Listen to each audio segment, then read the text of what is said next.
Hello everyone, welcome to Students Point. This is 30th of June and today we have to see 9 selected questions. Each question has lot many information, so be attentive and be focused till the end. And to get PDF for all these videos, you can join me on Telegram by writing the channel's name like this. Thereon you will receive all the PDFs. You will recognize the channel with this logo there. And if you are finding my videos useful, don't forget to like and share the video with your friends and loved ones. Also don't forget to subscribe to this channel and press the bell icon so that you receive all the notification and never miss any opportunity to learn and grow every day with all the latest important videos from this channel. Let's begin. But first we have to answer one question in the comment section. The question is Sankalp Parva recently in news is related to. These are the options. Read the options carefully, then answer it. Let's begin now. The first question. Statistics Day of India being celebrated on June 29th marks the birth anniversary of. So June 29th marks the birth anniversary of P.C. Mahalanobis, and on this day a Statistics Day or National Statistics Day is being celebrated in the country. The theme for this year is Sustainable Development Goal 3, which has theme of to ensure healthy lives and promote well-being of all at all ages, and SDG 5, which has theme of to achieve gender equality and empower all women and girls. The theme is very important, so I repeat it once again. SDG 3, which has a theme of ensure healthy lives and promote well-being of all at all ages, and SDG 5, that is to achieve gender equality and empower all women and girls. P.C. Mahalanobis, who lived during 1893 till 1972, was an Indian scientist and applied statistician. He was referred to as Chief Architect of Indian Statistical System and known as Father of Statistical Science in India. He established Indian Statistical Institute in 1931 in Kolkata. So here you get one important fact that Indian Statistical Institute was established in the year of 1931 in Kolkata, that too by P.C. Mahalanobis. And this institute founded a journal which was called as General Sankhya along the lines of Karl Pearson's Biometrica. And in 1951 it was made an autonomous body of Ministry of Statistics and Program Implementation. And after independence, P.C. Mahalanobis helped in the establishment of key institutions of the country, which include Central Statistical Organization, National Sample Survey, and Annual Survey of Industry. These three institutions are key institutions which release data related to GDP of the country. And in 1936, he introduced a statistical measure named Mahalanobis distance.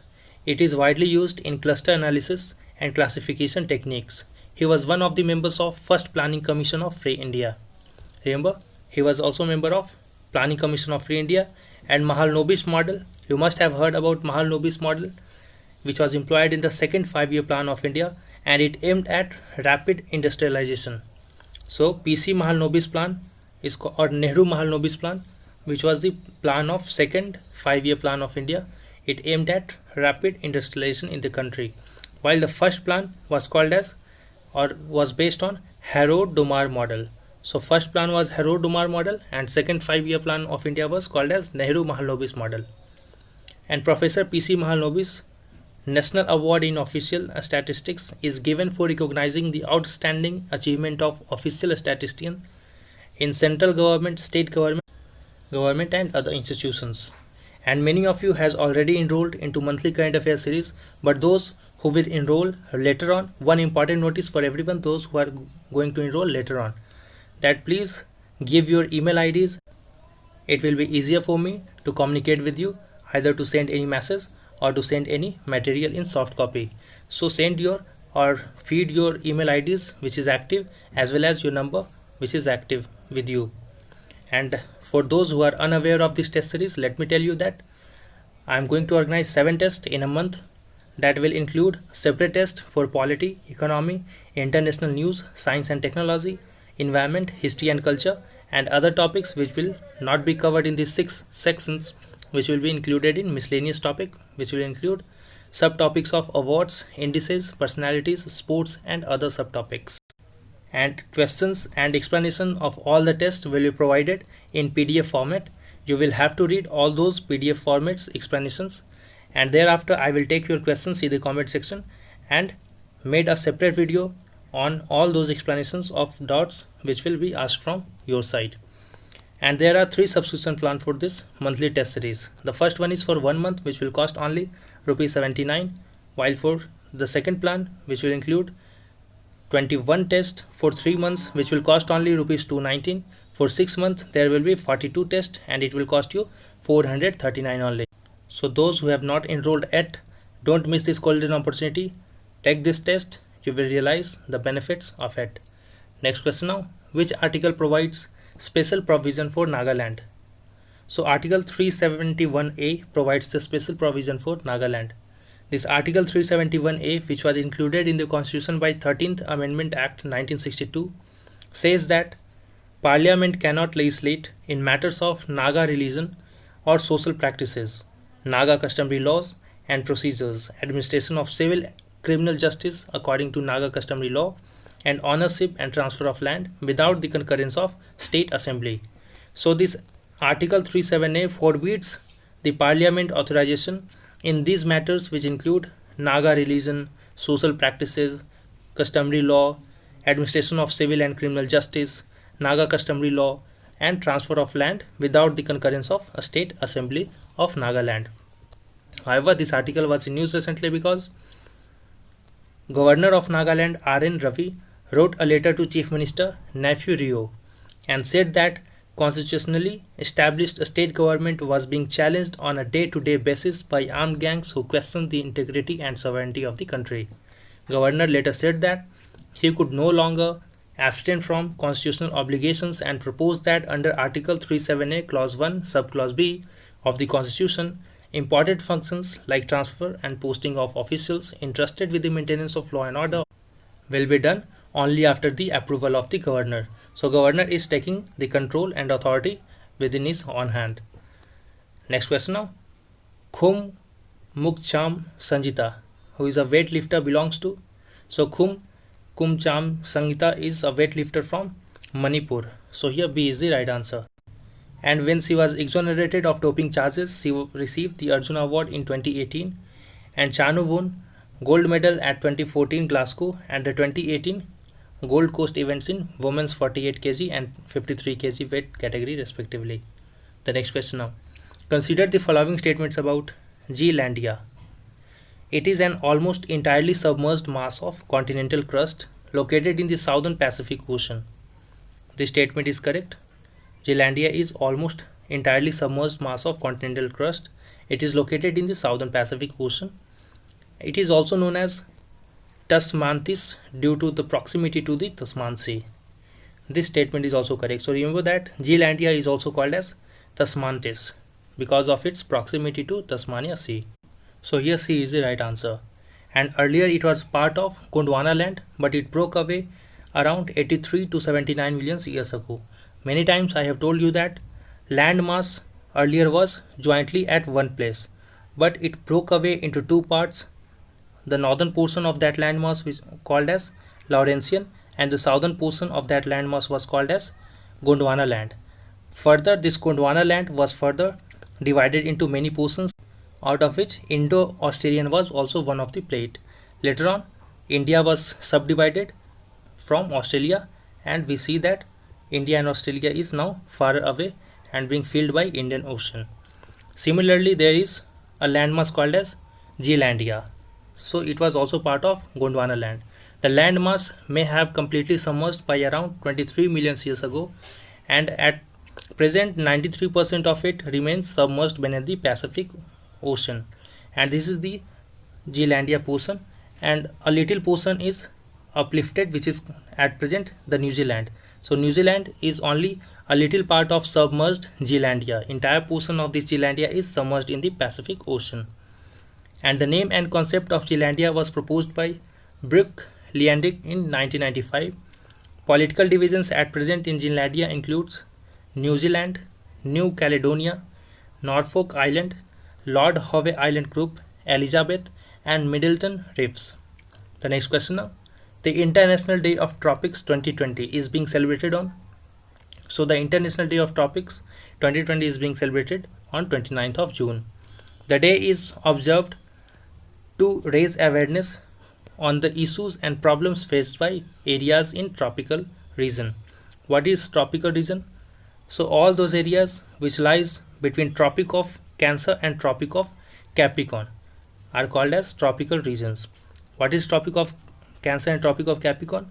Tropic of Cancer is the latitudinal line which lies at 23.5 degree north, and Tropic of Cancer is the latitudinal line that lies at 23.5 degree in the southern hemisphere. So Tropic of Cancer and Tropic of Capricorn are same lines, but only difference is that Tropic of Cancer lies in the northern hemisphere while Tropic of Capricorn is in the southern hemisphere of the earth. And the inaugural State of Tropics report was launched on 29th of June 2014 as the culmination of collaboration between 12 leading tropical research institutions and United Nations General Assembly. To mark this day, adopted a resolution in 2016 which declared 29th June of each year to be observed as International Day of Tropics. The next question now. Consider the following statements about the former Prime Minister P.V. Narasimha Rao. He served as 9th Prime Minister of India from 1991 to 1996. This statement is correct. He also launched Look East policy. This is also correct. So present government changed this Look East policy to Act East policy. And 73rd and 74th constitutional amendment were brought during the tenure of P.V. Narasimha Rao. 73rd constitutional amendment related to Panchayati Raj system. 74th is related to urban local bodies. So since all of these statements are correct, D is the right answer. He laid the foundation for trade liberalization and reintegration of Indian economy with the global economy, especially with the East Asian economy. And the news was Vice President Venkaiah Naidu paid tribute to former Prime Minister P.V. Narasimha Rao on his birth anniversary on June 28th. The next question now. Consider the following statements about BharatNet project. It is a flagship mission implemented by Bharat Broadband Network Limited. This statement is correct. It aims to facilitate delivery of e-governance, e-health, e-education, e-banking, internet and other services to rural India. So again both of these statements are correct, so C is the right answer. It will connect all of the 2.5 lakh gram panchayats in the country and provide 100 Mbps connectivity to all gram panchayats. The entire project is being funded by Universal Service Obligation Fund, which was set up for improving the telecom services in the rural and remote areas of the country. And it was National Optical Fiber Network, which was launched in the year of 2011, later on named as BharatNet project in 2015. So BharatNet project is not a new project. Earlier it was called as National Optical Fiber, launched by UPA government in the year of 2011. And it was in news because recently Department for Promotion of Industries and Internal Trade ordered a scrapping of rupees 1950 crore tender for BharatNet project in Tamil Nadu. The next question now. Longest single lightning flash stretched more than 700 kilometers was reported in. So the longest single lightning flash which stretched up to 700 kilometers was reported in Brazil, a South American country. So here B is the right answer. And similarly, a lightning flash that developed continuously over northern Argentina on March 4, 2019 lasted for 16.73 seconds, creating new world record for the longest reported duration of lightning. So the lightning for longest duration was reported in Argentina for 16.73 seconds, while the lightning for the longest stretch, that was for 700 km around, was reported in Brazil. And the new record breaking strikes were released on the occasion of International Lighting Safety Day on June 28th. You must have heard recently the news that more than 80 people in Bihar died because of lightning. So lightning is a dangerous issue throughout the world. And if you have not liked the video yet, do like the video and share the video with your friends and loved ones. The last question now. Consider the following statements about gynandromorphism. It is a characteristic of an organism that contains both male and female tissues and characteristics. This is correct. Gynandromorphism is a characteristic of an organism in which that organism have both male and female tissues as well as characteristics. And the phenomenon has been documented in birds, crustaceans and butterflies. So again both of the statements are correct, so C is the right answer. And gynandromorphs are usually born due to genetic aberration or genetic disturbances. And the news was this characteristics has been spotted in dragonfly, the scarlet skimmer, which is found in Kolle wetlands in Kerala. So don't forget to like and share the video, subscribe and press the bell icon. Wait for the upcoming video. Until then, stay safe and thanks for watching.